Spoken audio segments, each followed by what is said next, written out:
चिकित्सा शिक्षा मंत्री विश्वास सारंग ने अटल जी की पुण्यतिथि पर उन्हें याद किया। मंत्री सारंग ने कहा, अटल बिहारी वाजपेयी ने देश की राजनीति को नया आयाम दिया। वहीं उन्होंने कोरोना को लेकर कहा कि संक्रमण पर सरकार की नजर है। एक बार फिर एमपी में वैक्सीन का महाअभियान चलेगा। पंडित अटल बिहारी वाजपेयी जी भारत रत्न और इस देश के जो यशस्वी प्रधानमंत्री रहे हैं, उनकी पुण्यतिथि है।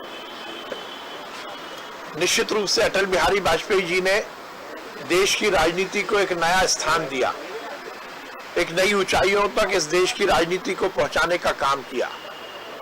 इस देश में उन्होंने शुचिता की और सुशासन की राजनीति को आगे बढ़ाया।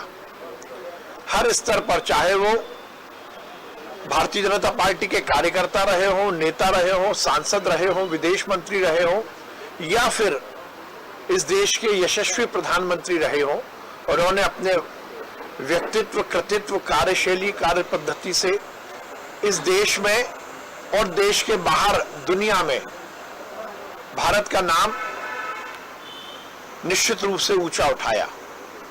उन्होंने हिंदुस्तान को आत्मनिर्भर बनाने में लगातार प्रयास किया और उसी का परिणाम था, जहां विकास की नई अवधारणा को प्रधानमंत्री सड़क के माध्यम से गांव तक विकास पहुंचाने की बात हो, या पोखरण के परमाणु विस्फोट के बाद इस देश का मान और सम्मान और इसकी ताकत बढ़ाने की बात हो, और दुनिया के मानचित्र पर हिंदुस्तान को सशक्त राष्ट्र के रूप में स्थापित करने की बात हो, किसान के कल्याण की बात हो, या युवाओं को रोजगार देने की बात हो, अटल बिहारी वाजपेयी ने निश्चित रूप से इस देश का मान और सम्मान बढ़ाया। वो हमारे प्रेरणा पुंज हैं, वो हमारे नेता हैं। निश्चित रूप से उन्होंने दीनदयाल के अंत्योदय को भी सार्थक किया।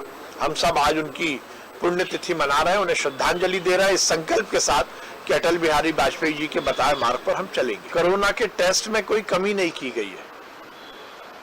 मैं पहले भी बता चुका हूं कि लगभग 70,000 से 75,000 टेस्ट हम लगभग रोज कर रहे हैं, और ये सुनिश्चित कर रहे हैं कि कोरोना के जो भी पॉजिटिव केस हैं उनको जल्द से जल्द आइडेंटिफाई किया जाए। और उसके साथ ही हम कांटेक्ट ट्रेसिंग भी अब लगातार बढ़ाते जा रहे हैं। लगभग 30 लोगों की, एक पॉजिटिव से जुड़े हुए 30 लोगों की हम कांटेक्ट ट्रेसिंग कर रहे हैं। और इन सब के पीछे का मंतव्य यही है कि हम ये सुनिश्चित करें कि संक्रमण ना फैले। इसीलिए लगातार इस बात के भी प्रयास और आग्रह किया जा रहा है कि हम सब कोरोना प्रोटोकॉल का ध्यान रखें। वैक्सीनेशन, जो कि कोरोना संक्रमण को रोकने का सबसे धारदार हथियार है, वो भी बहुत तेजी से चल रहा है। पंडित